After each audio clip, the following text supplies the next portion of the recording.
They say, in deep space, no one hears you scream.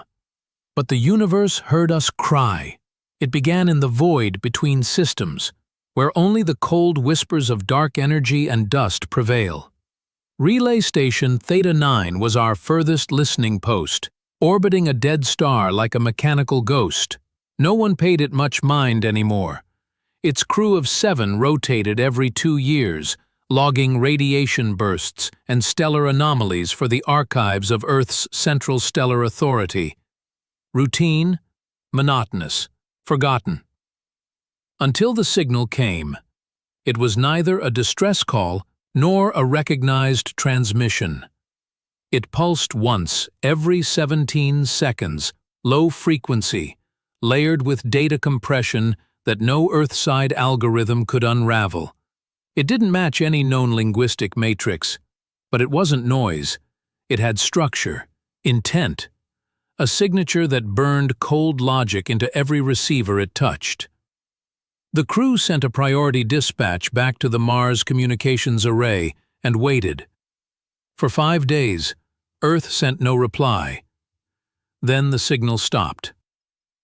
When the first recon vessel arrived, they found only wreckage, not battle debris, not burn marks or plasma scoring.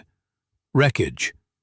The station had been unmade, its materials rearranged at a molecular level, twisted, folded, and strung out like tissue paper across 50 kilometers of void. Bodies? There were none, not even DNA. No heat signatures, no recorded logs, just static, and a single line etched into the outer hull of the only surviving panel. First movement, silence. It wasn't a message, it was a declaration. Humanity had met thousands of alien species over the past 3 centuries, traders, scavengers, empires, and exiles. But nothing like this. No communication, no warning, no motive. Just an act of annihilation, executed with a precision so alien it bypassed comprehension. At first, Earth's governments debated protocol. Was it a rogue entity? A test weapon gone wrong? A natural anomaly? The unified star nations demanded restraint. But restraint didn't sit well with humanity. Not after we'd clawed our way from extinction a dozen times. Not after we'd buried too many heroes in unknown soil. The death of 7 researchers at Theta 9 should have been a tragedy. It became a catalyst.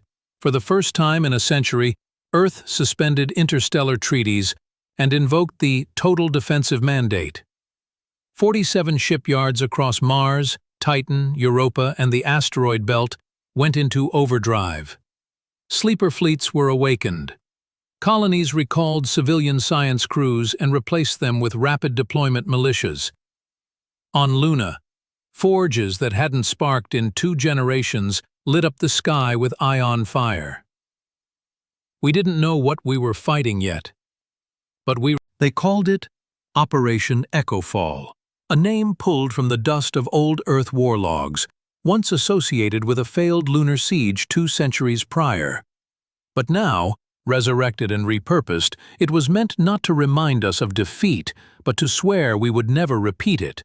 Across the human-inhabited zones of the galaxy, every idle orbital dry dock, every resource extraction moon, every forgotten weapons depot came alive. What followed was not just a mobilization, it was a resurrection of wrath. The Sentinel-class dreadnoughts, once decommissioned and deemed obsolete by interstellar peace accords, were pulled from cold storage. Their cores, powered by tri-hybrid fusion arrays, began to hum again. Each of these behemoths could carry 20,000 souls and level cities from orbit. One by one, they rose from their orbital graves. AI-controlled swarms, obsolete since the Arcturus Pact banned autonomous kill programs, were suddenly justified. Humanity didn't just walk away from old weapons. We buried them deep, knowing one day we might need to unearth hell itself. Echoall was the shovel. The numbers were staggering. 70 command fleets, 600 cruiser squadrons, over 700,000 warships of every known design, some of them prototypes, never before tested in space. Trans-hull drop carriers, railgun-armed fortresses, stealth vessels coated in anti-reflective microfibers that made them disappear, even from time pulse tracking. Every vessel with a drive core was assigned a route. Every colony received its code. The unified effort hadn't been seen since the terraforming wars of the 26th century. But what made it personal wasn't the scale, it was the silence. The human species had always been loud. In emotion, in war, in curiosity. We argued over everything. We even debated how to mourn. But after Theta 9, after the signal that burned without sound, something shifted. For once, the entire species became quiet. No protests, no songs, no viral feeds, just the slow, methodical breathing of a people who understood one thing clearly. This wasn't war for territory. This wasn't political, it wasn't retaliation. It was purification. Every commander in echoall received the same message, relayed across encrypted pulse bands. We do not know them. We do not understand them. But they have declared us unacceptable. And for that, we offer not peace. We offer memory. Make them remember. We retrieved partial data, enough to understand. We weren't facing ships in the conventional sense. These things weren't piloted. They weren't mechanical. They were evolutionary artifacts. Entities born of technology, grown rather than built. They didn't need languages or motives. They consumed code. They learned through assimilation. The command phrase, second movement, dismantle, wasn't metaphorical, it was a literal phase. A stage in a larger process. What they did to our colonies, what they were doing to the graveyard, it was a terraforming of existence itself. A shift not just in structure, but in order. They weren't trying to win.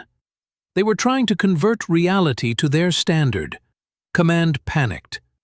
Echoall fleets were rerouted, pulled back, reorganized. Strategies shattered.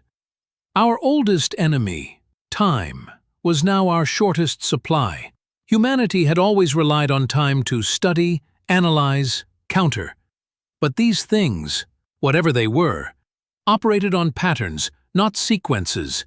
They were already 3 moves ahead. The Tarsus incident changed echoall's nature. It stopped being an expedition and became a siege, an admission that we were not facing an enemy we could defeat in traditional terms. We were not hunting a species. We were running from a protocol. And now we understood the true purpose behind their silence. It wasn't arrogance. It wasn't cruelty. It was efficiency. Noise is wasteful. Emotion is inefficient. Even fear, the great motivator of evolution, was a delay they had discarded. The graveyard had woken, and the dead it birthed now moved with a purpose that made war feel like mercy. From every corner of human-controlled space, the message spread like a plague of thought. We are not the dominant intelligence in this galaxy. We are the anomaly in someone else's system log. On the edge of the Eclipsean nebula, the first forward assault groups reached outposts built during the expansion era. Half abandoned now, forgotten relics of a time when hope outpaced defense. One such station, Icarus 12, blinked offline during echoall's 4th day. By the time the nearest fleet arrived, the result was identical to Theta 9. Silence, disassembly, and another engraved phrase on surviving material. Second movement, dismantle. Not even poetic, just clinical. We weren't dealing with conquerors, not pirates, not slavers, not ideologues. We were facing a force with a pattern, a composition, a methodology, and absolutely no capacity or desire for communication. To them, we weren't enemies. We were anomalies. Errors in a system they believed needed correction. We hadn't even found their faces. No name, no species, no recordings, just outcomes, each more precise than the last. So we adapted.